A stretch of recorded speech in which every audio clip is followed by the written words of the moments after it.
Warriors, and welcome back to the Commander's Challenge. Last week we talked about, or last month rather, we talked about taking care of ourselves and botany maintenance, talking about doing repetitions with simple calisthenics. The challenge was simple. You could start wherever you want. You could start 3, 5, or 7 on your reps. Now we're coming up to January. I know the New Year's is right around the corner for those of you who are tracking on the Gregorian calendar. So that being said, it's time to up the reps. Right? So if you were at 3, you are now at 5. If you were at that 5, you are now at the 7. And if you started with 7, you're going to bring it up to the 10. Right? So for myself, I'm still at the 5 range, so I got to up everything to 7. Of course, disclaimer again, you're going to have to do things in addition to what's already being here to build up for what you need. Alright, so that being said, the tiers will still remain the same for you if you're wanting to do 1 tier, which is just yourself with the proper form. 2nd tier being with rifle or a weapon slung. And then 3rd tier is your gear, whatever you want to add to it, whether you got plates or whether you got mop 1, or the case may be. You can make it as hard as you want, or you can just condition yourself as much as you want. Tactfully being so. So if you're in a place where the only time you can get your daily PT in is where you can't use your weapons and your gear, that's fine. Just find some weight, improvise, adapt, and overcome.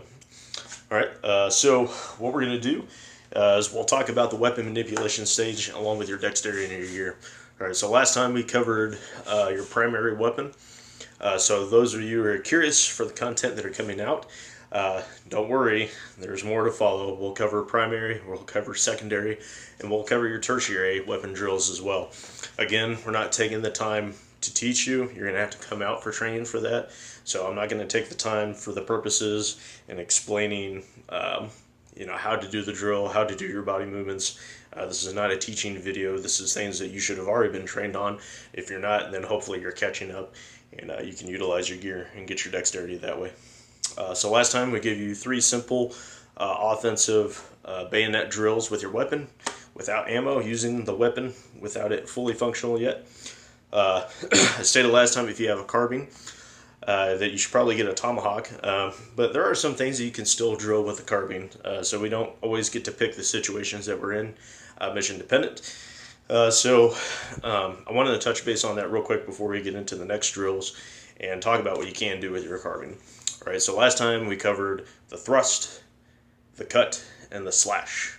All right, so thrust, if for whatever reason you're stuck with your carbine, you find yourself in CQB, and you need to create that distance, you can still do that without a blade at the end of the weapon.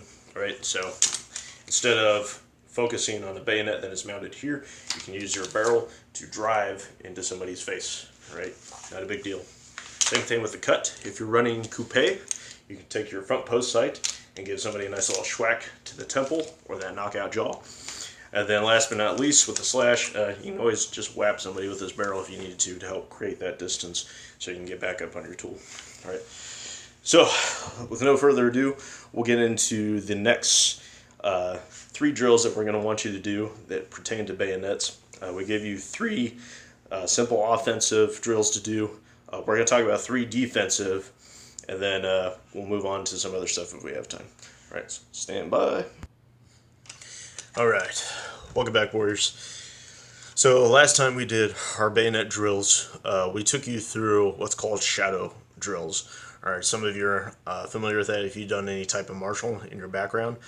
So basically, it's the same as shadow boxing. So when I demonstrated the drills for you last time, that's essentially what I did.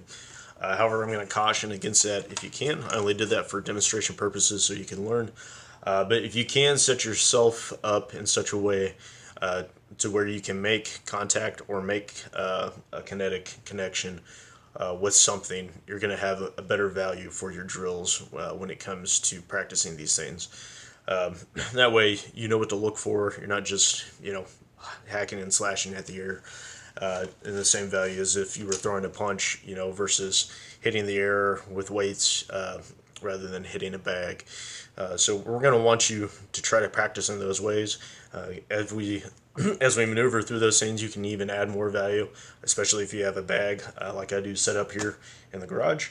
I can also maneuver around that bag, and I can do all sorts of things. I don't have to be in and out in the same spot.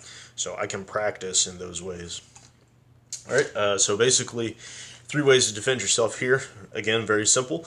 What we're going to try to demonstrate today here with a contraption that I've set up here in the background are your parries, right? So we're going to cover the 3 parries, nice and simple. We're going to cover high parry, we're going to carry the mid parry, and then we're going to carry low parry. So keeping it nice and simple, I'll adjust this as I need to, but please bear with me. Now at this point, last time we did 3 of everything. From this point on, I would say for the months to come, we're going to move it up to 7 repetitions. All right, 7 repetitions for your manipulation. We're not going to go more than that. All right, so we're trying to keep the time down on the dailies. That way, it's not such a commitment. It's something that you can do as soon as you can get to it. Plus, there's not a whole lot of benefit other than the sake of repetitions for when you do it. All right, so if you get 7 good repetitions at every position, pretty much you're just going to get tired, you're going to get wore out if you do any additional ones. So we don't want any diminishing returns, essentially, in that sense. So anyway, I'm going to go ahead and start to get to demonstrating. You can count to yourself, or you can just say high parry and keep track in your head, whatever's easiest for you. All right, so for demonstration's sake, we're going to start high again and break ourselves low. Coming up for the high parry, I'm going to position myself. If you've got yourself in a contraption where you've adapted to where you want to make a good hit for the enemy, where it's plausible for where you're going to see this thing come in at and have to meet it. All right, so I'm meeting it somewhere on the aluminum upper receiver if I can, and trying to avoid my hands without teaching you too much for the parry. All right, so let's come it up.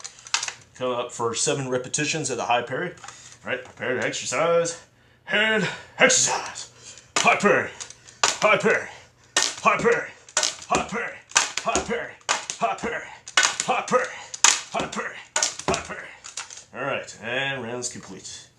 So next up, we're going to move to the mid parry. Mid parry is going to be just slightly slower here. All right, so again, coming up for that thrust, or whatever that case may be. Maybe they're a little bit taller than you. So you can go left or you can go right. It doesn't matter. You're still trying to make contact with the blade, not your hands or your guard or anything else. All right. Exercise precision. Prepare to exercise. Hand exercise. Mid parry. 1. Wait for it to come back around. 2. 3. 4. 5. 6. 7. And rounds complete. Blend it there. And just for our low parry, stand by. Low parry. Alright, here she comes. Coming up next is low parry. Making yourself a little J, whether it's to the left or it's to the right, it doesn't matter. I'm going to favor to the right for the camera's sake. Alright. Exercise position. Prepare to exercise. And exercise. 1. 2. 3. 4. 5. 6. 7. And rounds complete. Alright guys, hopefully this will help you out. We'll get some more moves for you. We'll do 1 more bayonet repetition next month. We'll talk about the butt strokes and things of that nature. And I think that's all we'll have time for to know. All right, so stay safe out there. Keep your powder dry. 1 to win, 2 to dominate. Preserving freedom, service before self. Take it easy, warriors.